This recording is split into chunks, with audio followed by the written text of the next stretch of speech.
তোর বউ তোর বউ আর তোর বেটা তো ফাঁসি দিয়ে উঠবে আজকে। তো একসাথে বাড়িতে তিনটা মরবে দেখবি তুই।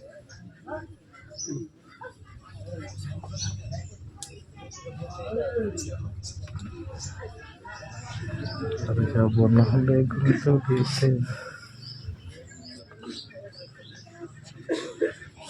সবকে ফাঁসির আসামি করবি নাকি?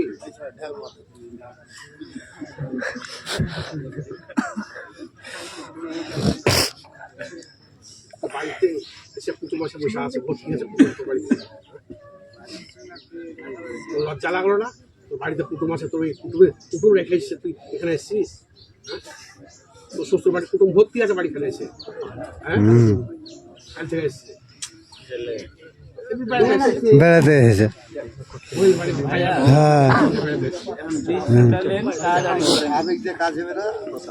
কথা বলছে আস্তে আস্তে বলবো বাড়িতে বলবো, আমরা বলছি যে কাকু কি বলছে ওটা একটু শুনছে তো, বলছে তো। বলে তো বুঝতে और बड़ भाई से अंदर হ্যাঁ বুঝছে, হ্যাঁ ওই বুঝতে কে বুঝবে? আর আবেগ টাকা হলো। বুঝছে আর কাপড়টা আর আবেগ আর হ্যাঁ বস্তু বলবে তো, এই পাঁচটা কথা বলবে না। একটা কথা বলেছে যে আমরা কোন পজিশনে আছি তোকে চিন্তা করতে হবে।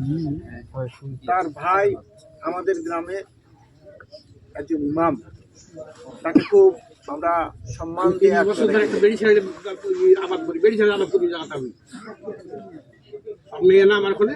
তার বড় ভাই এখানকার একটা মহিলা গার্লস বালিকা উচ্চ বিদ্যালয় কোন জায়গাতে আছে দেখুন কত নিয়ে দেখে ওরা আজ এই গ্রামে এমন কোনো একটা বাড়ি দেয় যে ওই বের আমার ছাত্রী নাই, তার ভাইয়ের অবস্থা এই।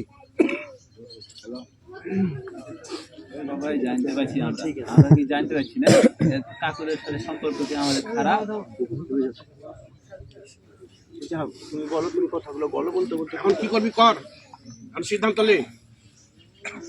তোমার ভাইয়ের যেটা কথা তুই সিদ্ধান্ত তোকে দিত এরকম মুস্তাফিজ সামনে বলো তাহলে অকল্যাণ। এখন তুমিও ঝুলে পড়ে মরবে, উনিও ঝুলে পড়ে মরবে, তাই কি না? না তারপরে তুমি জানো না যে ওর বাড়ির অবস্থা কি আছে, আমি জানি ওর বাড়ির অবস্থা কি আছে। বললাম তো একই সঙ্গে তিনটা ফাঁসির আসামি হবে। সেটা যা হোক আবেগের সব হবে না। এখন তুমি যেটা বলছো ওটাও ঠিক, কিন্তু এই মেয়েটা এখন কোথায় যাবে? এই মেয়েটা সার্বিক দিক দেখে কথা বলতে হবে। হ্যাঁ ভাই দুটো দেখতে হবে, ওর দিকেও দেখতে হবে। ওর পুনর্বাসনের তো একটা ব্যবস্থার দরকার আছে না? নাই, যেহেতু স্বামী নাই বিদেশ, আর স্বামীর সাথে তো অডিও ভিডিও তোমার স্বামী এত কষ্ট করে কত কষ্ট করছে, যারা বিদেশ যে তারাই জানে যে কত কষ্ট করে পয়সা আছে এখানে।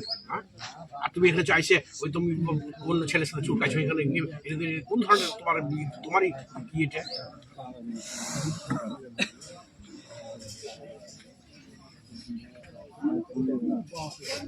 তুমি একটু চিন্তা ভাবনা করলে না? কি বললে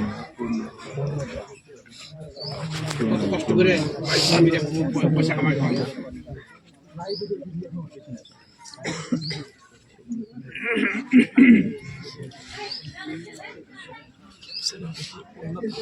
বয়স একটা মানুষের থাকে, শৃঙ্খলতার সময় জ্ঞান এটা থাকে, কিন্তু সে বয়সটা তো পেরিয়ে গেছে, তোমারও পেরিয়ে গেছে, তোমার নাই। হাত ফেললে তো গুনে ফেলা উচিত। তোমার বাচ্চা আজ বাচ্চা কাল দিয়ে দেবে, বেটাটা যেহেতু ইন্টারে পড়ছে, বিটিটাও বড় হয়ে গেল, জামাই আসবে ঘরে, তাহলে তো এটা ভাবতে হবে। তোমার স্ত্রী আছে, তুমি পর স্ত্রীর দিকে নজর দিচ্ছ। ওর তো স্বামী নাই, 2 বছর বা 1.5 বছর, তার তো একটা চাহিদা কামনা বাসনা থাকতেই পারে, থাকবে। তাহলে তুমি সেখানে যাবা, তোমাকে হিসাব করে ধাপ ফেলতে হবে।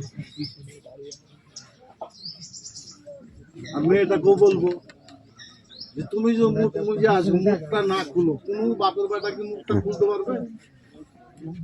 সম্ভবই না। তাহলে এই অবস্থাতে দুই ন্যায় রাজি খুশি হয়ে এই কাজগুলো করেছে। একদিন না, 6-7 মাস থেকে সম্মতি উভয়েরই ছিল। উভয় সম্মতি না থাকলে ওই রাত্রে এত ঠান্ডা উপেক্ষা করে ওই ঝোপ জঙ্গল ভেঙে ওই রাতে এসে জানালা টোকা দিচ্ছে, দরজা ওই রিসিভ করছে, দরজা খুলে দিচ্ছে, খুলে দিয়ে ওকে রিসিভ করে ঘরে নিয়ে যাচ্ছে। তখন তো সুগান দেখেছে এখন এই এটা একদিনের ঘটনা। পুনর্বাসনের মুস্তাফিজুর এখন বিষয় হলো যে এটা শোনেন, করতে হবে, ভাই কারণ ভাই এটা দুটো দিক আছে, এখানে নারীরা অবলা, পুরুষেরও কিন্তু কথা বলেন না রে, পুরুষেরও কিন্তু কতগুলা ইয়ে আছে, নিষেধ আছে, নিজস্ব একটা ইজ্জত আছে। খালি মনে করে না যে মেয়েদের ইজ্জত বিলিয়ে যায়। মোবাইল চুরেছেন এখন ধরে এই